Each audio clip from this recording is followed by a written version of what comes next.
రవాణా నిలిచిపోయింది. ఈ సందర్భంగా అసోసియేషన్ సభ్యులు మాట్లాడుతూ పెంచనున్న సమస్యలను పరిష్కరించేంత వరకు లారీ రవాణా బంద్ నిరవధిక సమ్మె కొనసాగుతుందని, వెంటనే ప్రభుత్వం దిగివచ్చి తమ సమస్యలను పరిష్కరించాలని డిమాండ్ చేశారు.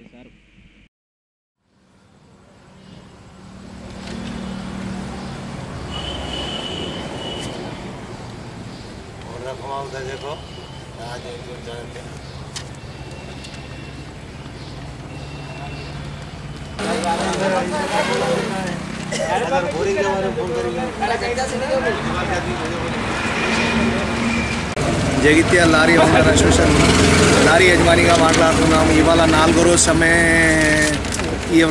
రోజు సమ్మె నడుస్తుంది.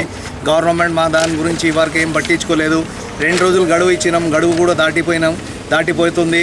రేపటి నుంచి ఇంకా కఠినమైన నిర్ణయాలు ఉంటాయి లారీ అసోసియేషన్ తరఫు నుంచి. ఏ వెహికల్ కూడా కానీ రోడ్డు మీద పాలది కానీ గుడ్లది కానీ కూరగాయలు కానీ ఏది తిరగనీయం. తర్వాత దీనికి ఏదైనా నష్టపరిహారం జరిగినా గవర్నమెంటే బాధ్యతలు వహించగలను. జగిత్యాల లారీ ఓనర్ అసోసియేషన్ నుంచి సెక్రటరీ బషీర్ మాట్లాడుతున్నాను.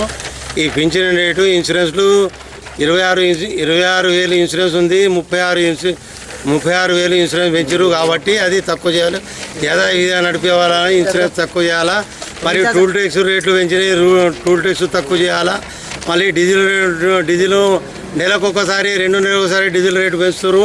అది కూడా పెంచకూడదు. ఎందుకంటే కిరాయిలు తక్కువ ఉన్నది, పంట తక్కువ ఉన్నది కాబట్టి లారీలు దొరుకుతలేదు. దానికి లారీలు దింపింది మనకు డబ్బు వస్తలేదు, ఇన్సూరెన్స్ కట్టే పరిస్థితి లేదు, డ్రైవర్లకు కూడా ఇబ్బంది అవుతుంది. మొత్తం లారీలు ఆగిపోయినాయి. ముందు కూడా సమ్మె చేసే నిర్ణయం చేస్తున్నాము. తక్కువ చేయొచ్చు, ముందు కూడా బంద్ చేయబడుతుంది. కాబట్టి తెలంగాణ ప్రభుత్వం కేసీఆర్ గారు ముఖ్యమంత్రి గారు దీనికి తొందర నిర్ణయం చేసి మా లారీ వాళ్లకు తిరిగినట్టు చేయాలని